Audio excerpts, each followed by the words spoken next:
In the treacherous waters of Cape Howe, Australia, Eric Nerhus, a seasoned abalone diver, and his son Mark would on a fateful day in January of 2007 find themselves facing the unimaginable during a routine dive. Ironically enough, Mark had a nagging intuition that something wasn't quite right, but neither of them could have anticipated the life-changing encounter with a great white shark that lay ahead. This is the harrowing true story of Eric Nerhus' gruesome encounter with one of our ocean's most formidable predators. The region around Cape Howe is known for its diverse and unique wildlife. The nearby waters host a variety of marine life, including whales, dolphins, seals, and various species of fish. The beaches and coastal dunes are home to a range of bird species, including the threatened hooded plover and the eastern bristlebird. Not to mention the surrounding forests are also home to a variety of animals including kangaroos, wallabies, echidnas, and possums. The region is particularly important for its populations of threatened species, such as the long-nosed potoroo, the spotted-tailed quoll, and the majestic owl. The strong currents of Cape Howe are known for attracting fish and the seals that feed on them, which of course is a favorite meal of none other than the great white shark. As the top predator in these waters, great whites are undoubtedly a force to be reckoned with and are perfectly adapted for their roles in the food chain. On Tuesday morning of January 23, 2007, Eric Nerhus and his 25-year-old son Mark, joined by a group of fellow divers, embarked on an underwater adventure in the Tasman Sea. Their destination was Cape Howe, a captivating spot situated roughly 250 miles south of Sydney in New South Wales, Australia. The spot was one that Eric was very much familiar with and was specifically located on the northern side of Cape Howe in New South Wales. Eric had been submerged in approximately 26 feet of water, intently following trail of abalone on the sea floor, which lay atop the coral reef. He would during this time focus on ensuring that the abalone was of the proper size, diligently examining each specimen.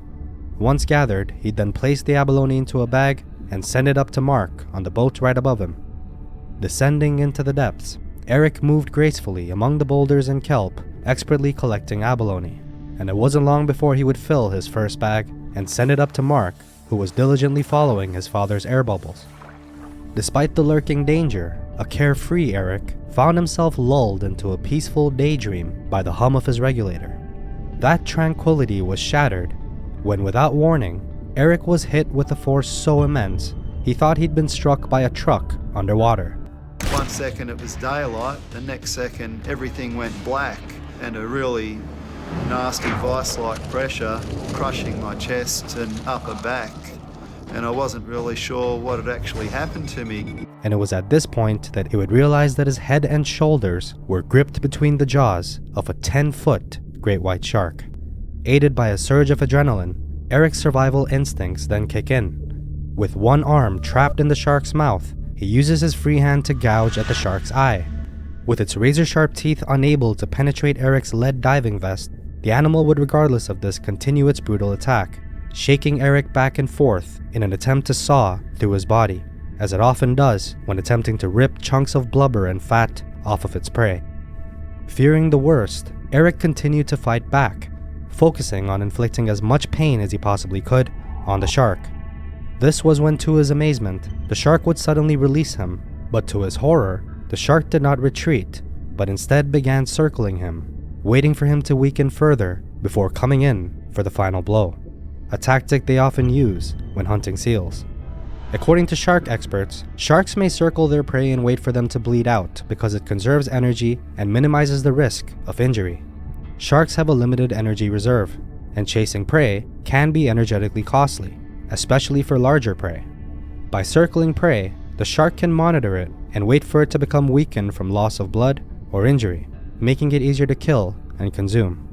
This behavior may also minimize the risk of injury to the shark, as the prey becomes weaker and less capable of defending itself. And interestingly, circling behavior may be a way for the shark to assess the potential risk and value of its prey. By observing the prey's behavior and assessing its injuries, the shark can determine whether the prey is worth the effort and/or the risk of attacking. It's also important to note that not all shark species exhibit this behavior, and the behavior can vary depending on the species, prey, and environmental conditions. Determined to survive, Eric then makes the difficult decision to swim to the surface, knowing that any sudden movement could provoke the shark to strike again. He spreads his arms and legs wide, hoping to appear less like a seal and more like an unfamiliar creature.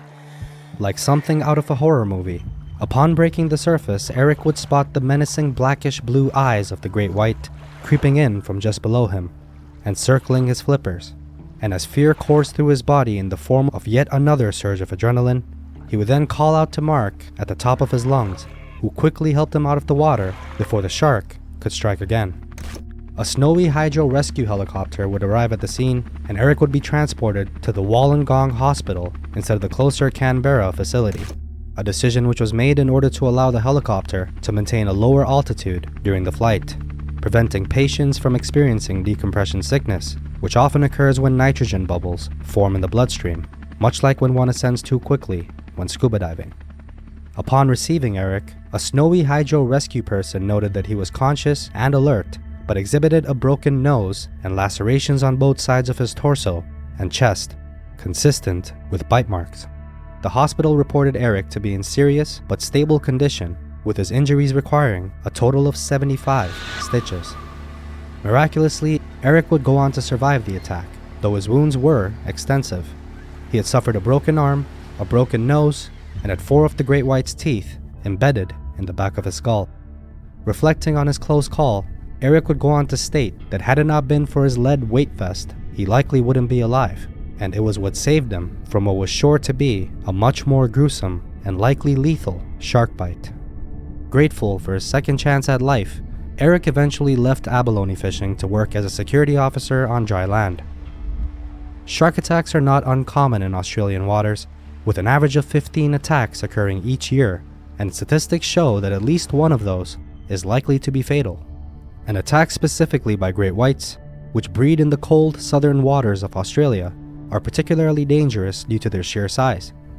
Sharks are apex predators and play a vital role in maintaining the balance of marine ecosystems. However, interactions between humans and sharks have the potential to be dangerous and even deadly. While shark attacks are rare, they still do occur, and the consequences of course can be severe, as this channel has covered in several other episodes.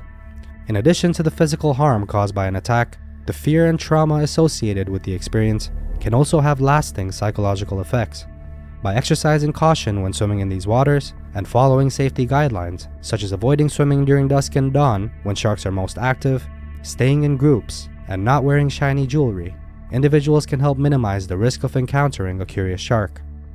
Eric's experience serves as a stark reminder of the power and unpredictability of nature, and though shark attacks are rare, they undoubtedly can still occur, and being prepared for the unexpected is vital.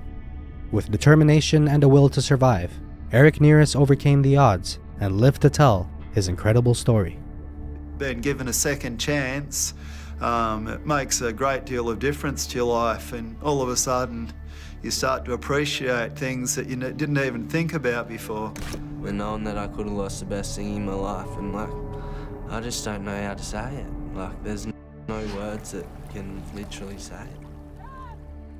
If this video piqued your interest, then our previous episode, which features some of the most horrifying bear attacks that we've covered on the channel thus far, is likely to do the same.